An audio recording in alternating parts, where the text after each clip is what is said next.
What is Bitcoin? How does it work? And why is it important? Welcome to this video. My name is Nikolai, and today I'm trying to answer these questions because maybe you're in the position of asking these questions right now. Maybe you have come across like a TV show or a newspaper article, or family or friends have talked about Bitcoin.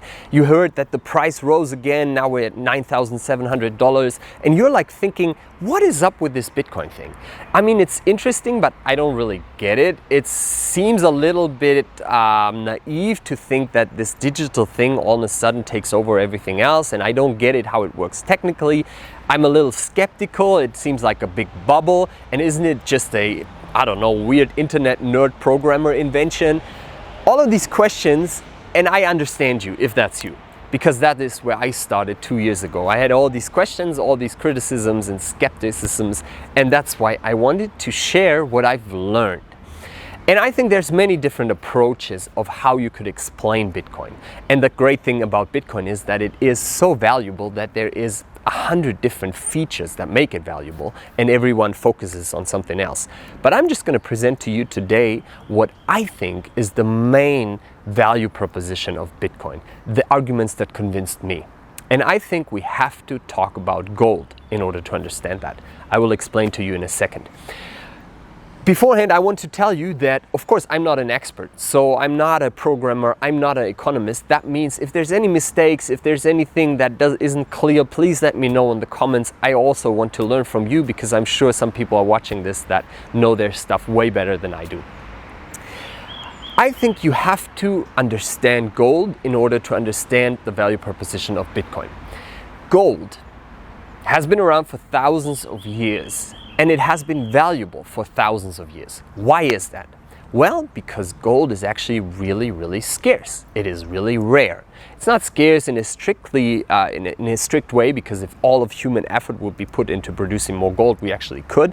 But it is scarce in a way that it's very hard to produce more of. It takes a lot of effort. You have to invest a lot of energy in mining gold in order to get more of it. And that makes it valuable. People have used gold as a store of value for thousands of years. That means you're in the situation, I don't know, you're selling shoes, right? And you make a lot of money, like 100,000 euros. And you're thinking about, I don't want to spend all that money right now. I want to actually preserve some of that wealth, some of that value for myself in 20 years and for my kids in like 50 years. And then you think about, how can I preserve that wealth? How can I store that value? And that has been a big question for humanity since thousands of years. So there's different options. You could maybe just buy a house, a real estate, but maybe you live in a country where you're not allowed to buy a house, or maybe there's always war going on. So you think, well, in 30 years, this is definitely going to be destroyed. So you're thinking about different options, and gold has been a great option for people to store their wealth from the present to the future. It keeps them rich for a long time, because they know that the value of gold, because it is scarce, will hold, and therefore when in 20-30 years you want to access the wealth, you pretty much get the same amount, or you even get a lot more. Now, why does nobody come about the idea, hey, we could just save our money in euros? Let's just keep the 100,000 euros from our shoe business in the bank account, and in 20-30 years we're going to spend it. Well, because everybody understands that we live in a time where our governments can easily print more money, and that's what they do. They say they have an official goal of 2% inflation in a year. That means that your money loses of value every single year. The purchasing of power of your money declines every year. Our currencies are debased. That means that you buy an ice cream today for 2 euros, and then in 20-30 years it might cost 6 euros. So your 100,000 euros actually loses a lot of value over time. And that's why cash, or that's why currencies, fiat currencies like US dollar and euro, are really bad store of values. And this is exactly where Bitcoin comes into play. I think it's very helpful to think about Bitcoin as a new form of gold, as a digital gold, as electronic gold, as better gold. Let me tell you why. Bitcoin has all the properties which gold has, but it's even better than gold. Well, first of all, Bitcoin is incredibly scarce. there is a limited number of Bitcoin that will exist, 21 million. And currently we already have, I think about like 18 million in circulation. So there's already a lot of Bitcoin out there. So there won't be a lot of Bitcoin added. That means that the supply is really scarce. Like if you collect baseball cards, the reason why some baseball cards are more valuable than others is because they are scarce. There's not many of them. So the supply cap of Bitcoin is predetermined by the algorithm, by the consensus rules, and by the protocol. Nobody can change that because Bitcoin is decentralized. There's thousands of different people running the Bitcoin system and no single person can change it. There's no CEO, there's no boss. That's why you can't hack it or shut it down easily. So it is strictly scarce. That is a change in comparison to gold, because gold is not strictly scarce. I mean, every single year there's some amount of gold being mined, being digged up. That is the case with Bitcoin currently, but this is slowly declining. There will come a point eventually where there will be no more Bitcoin added to the stockpile. Right now, we have the amount of Bitcoin that is produced every single day, because each block that is mined, I will explain to you in a second how that works, gives the miner 12.5 Bitcoin. So there is new Bitcoin added to the table, but that is slowly declining. Next year, 2020, probably in May, the block subsidy, so the block reward of 12.5 Bitcoin is halved. So it will only be 6.5 Bitcoin. And then every 4 years, this goes down, down, down, down. So there will be less and less and less Bitcoin distributed. And so if the demand stays the same way, we're gonna have a huge price rise because there's no more supply for the demand. And then that is equalized through the price. Now, so Bitcoin is scarcer than gold. And the question, of course, is, well, how do we make sure that nobody can just easily change the supply of Bitcoin and maybe say, oh, let's make it 40 million. Well, that's the great idea that Satoshi Nakamoto, the inventor of Bitcoin, in 2009, he published a white paper. You can read it online. It's only 9 papers. You should really read it. He had an awesome idea of how to do this, because it's a digital gold and that's really, really difficult to produce. How do you do that? Well, he said, we're going to build a decentralized system of thousands of different people running that system, and therefore there's no single point of failure. Every single node, that's how you call the people that run the whole Bitcoin ledger, can download the whole ledger, so the whole list of every single transaction that has ever happened with any Bitcoin. Any person who wants to can download that ledger and can control and verify if everything has been according to the rules. So nobody double spent, nobody spent more than they had, all of these different things. Now, the interesting thing is, that means that if there would ever be a change in the protocol, you would need like more than 50% all of a sudden of all people throughout the world agreeing to that change. And there would definitely be a very, very good reason for the protocol to change. And I'm very, very certain that that not more than 50% will want to change the supply cap of Bitcoin, saying, well, there should be more Bitcoin, there should be like 40 million, because that's exactly what makes Bitcoin valuable. That is why it was invented, to be a counter system against what we have with the central banks and governments right now, who can just print money as they want. Draghi, 18th of June 2019, just announced that they're gonna again start printing more money. Basically, he made some comments that were very clear that there's gonna be more credit to the economy. And Bitcoin is the counter proposal. It says, no, this has to be fixed like gold. It has to be hard money. It cannot be easily produced more of. Now, that's the supply side, but also there is a great process that, like Bitcoin, like gold mining, Bitcoin mining has to be expensive too. Otherwise, it will not be costly to produce those 12.5 Bitcoins every 10 minutes by creating a new block. And that is why they invented the system of proof of work. How does that work? Well, that means that everybody who wants to add a block is basically just a summary of all the transactions that have been going on in the Bitcoin network in the last 10 minutes, and you can add that block to the existing blockchain, and therefore there's created a immutable ledger. Everybody who wants to do this can do this, but they have to invest a lot of energy. They have to solve a mathematical problem. And how do they do this? Well, through computers. And what do the computers need? Well, they need energy. And what is energy? Well, energy is costly. It costs money. So you can only get new bitcoins, currently 12.5 bitcoins, every 10 minutes. You can only get those 12.5 bitcoins as a miner and sell them if you first invest a lot of energy. You pay a lot of money in order to solve these mathematical problems. That takes about 10 minutes, and there's a difficulty adjustment, which is great. So if there's more miners coming in trying to solve the puzzle, they are just going to up the difficulty. And so all these miners are actually trying to solve the problem, and the one who gets it first, they get rewarded for having spent all that energy, and they get the 12.5 Bitcoin, and they get all the transaction fees that are currently are going on.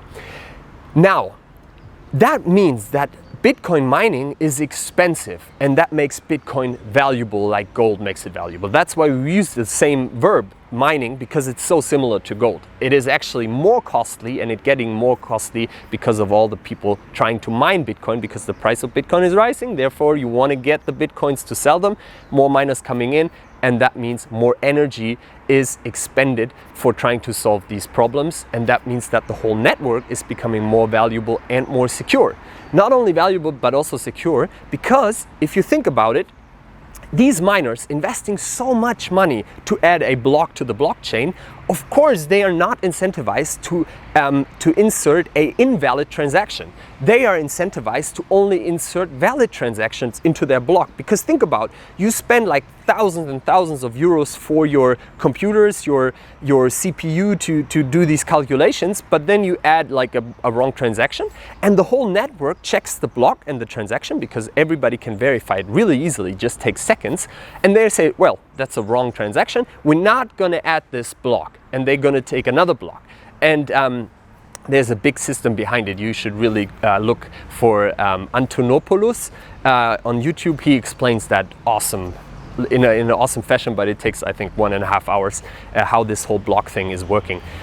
But so that means they are incentivized not to waste their resources, because if their block gets rejected because they were so dumb and inserted a wrong transaction, or they were not playing according to the consensus rules, then they invested all their money for their energy in vain. So they don't do that. Now, we have a system where something is strictly scarce, 21 million, where something is really hard to produce by the proof of work process. But now we have the great advantage of the whole thing being digital. That means you can actually send Bitcoin across to China in minutes. Now, this is a huge difference to gold, because gold, yes, it's valuable, yes, you can transport it, but transporting and sending gold is actually very difficult. It takes bodyguards and security measures. If you want to transport 100 kilo of gold, man, you better watch out that you're not getting robbed on the way. And it takes weeks if you want to transport that from here to China. You need to charter a ship, so it costs a lot of money. There's all these different things. Now you have a thing that is like gold. I would argue it's better than gold. And it can also be way more easily transported, way more easily transferred. And so, for the first time in human history, we have a digital store of value that will actually outperform gold on all major questions. And the thing is this: as soon as people start realizing that on a mass scale, that Bitcoin is trustworthy and that you actually cannot produce more of it than those 21 million, and the ones that are produced currently follow a certain system, and that it's safe, it cannot be hacked, people will start wanting those Bitcoins like they've always wanted gold. Now, what happens if people want Bitcoin? Well, because there is not a lot of Bitcoin, the price will rise. And that means that more people are incentivized to invest in it. But I don't even care about getting rich by investing now. I care about finally having something you can trust as a store of value. That's my point that I want to get across to you. Bitcoin is so valuable because it gives us, in a time of inflation, in a time of fractional reserve banking, governments just able to print money however they want, like negative interest rates, all that bull crap. Now Bitcoin gives you a possibility to have a store of value that is safe. if you want to save money for the future, now you can, because there's certain reasons you can trust that Bitcoin will not lose value because it's scarce, and that it won't be hacked because it's distributed over thousands and thousands of different nodes. And I will do another video that will explain exactly why Bitcoin cannot be hacked, I think. But I will never say cannot, but yeah. So there is just so much value in this invention.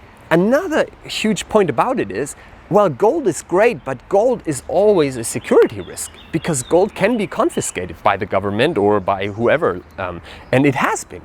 But Bitcoin cannot be confiscated because, well, it's digital. So all you need is your private key, and you can actually memorize that, so nobody can steal that from you.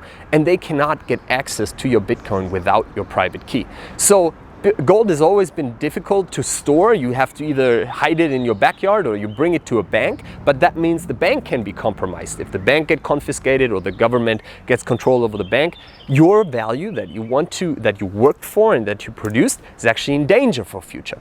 And now you have something at your hands that you can trust will keep its value into the future.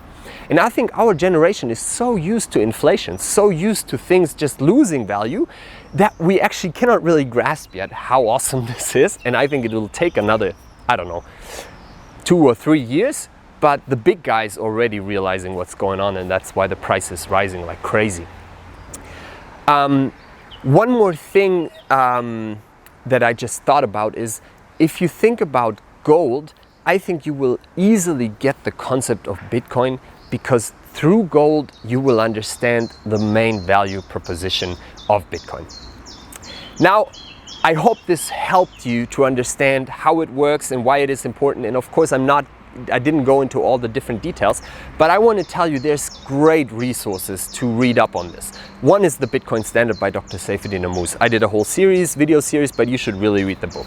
Then there's a podcast by Stefan Livera, and he talks about all of these things with different guests, mostly from Austrian economics point of view, and I think it makes a lot of sense. Then you have like great other YouTubers like Antonopoulos, who makes series. So you should dig into it more deeply now that you've watched this video, and I really hope that you learned something, that you enjoyed this, and I would be very, very happy to hear your comments in the comment section.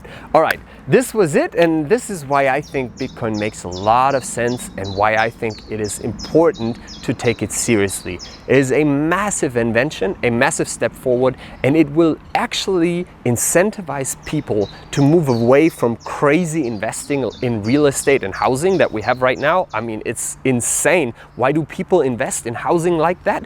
Not because they want to own these buildings. I mean, most of them are empty, but because there's no better store of value, right? Everybody's running to the stock market because you cannot make any money staying in cash or going to the bank. You're not getting good interest rates, so they run to the stock market or buying houses. All of this will change through Bitcoin, because you, like we had with gold, you have a reliable store of value. And I think as more people realize that, we will see a shift in our economic procedures, and that means a shift in our governments, and that means a political shift, and I think we live in exciting times. Have a good day.